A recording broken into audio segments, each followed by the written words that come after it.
جو شب قدر میں نہیں جگ پائیں گے، پوری رات کی بات کر رہا ہوں میں، پوری رات نہیں جگ پاتے، ان کے لیے بھی ایک آفر ہے۔ اللہ کے رسول صلی اللہ علیہ وسلم نے آفر دیا۔ کیا دیا آفر؟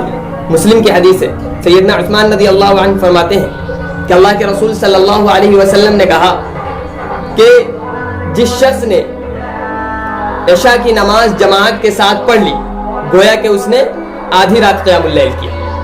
اب اتنا کون نہیں کر سکتا ہے؟ عشاء کی نماز ہم جماعت سے نہیں پڑھ سکتے، وہ بھی رمضان کے مہینے میں۔ اس سے بڑی بدبختی کیا ہو سکتی ہے ہماری؟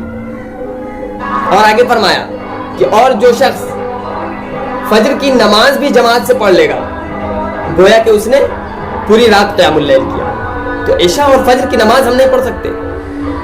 شب قدر کو تلاش کرنے کا بہترین موقع اور بہترین ذریعہ اور بہترین آفر ہے کہ ہم دونوں نمازیں کم سے کم جماعت کے ساتھ پڑھ لیں۔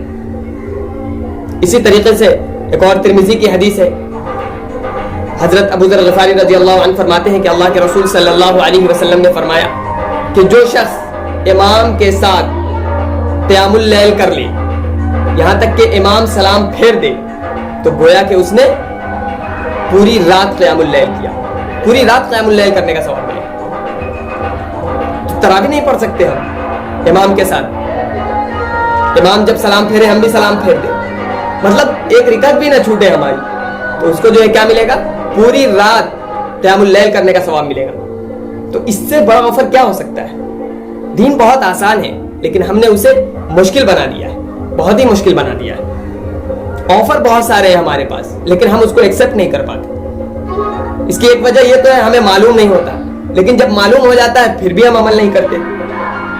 تو یہ سب سے بڑی ہماری دقت ہے، ہماری پریشانی ہے۔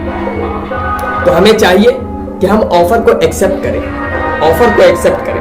جس طرح دنیاوی معاملات میں ہم بڑھ چڑھ کر حصہ لیتے ہیں، اسی طریقے سے اخروی معاملات میں بھی حصہ لیں۔ اتنے بڑے بڑے آفر ہیں، اتنے بڑے آفر کہاں ملتے ہیں ہمیں؟ لیکن اللہ تعالیٰ دیتا ہے اپنے بندوں کو، لیکن بندے ناشکری کرتے ہیں۔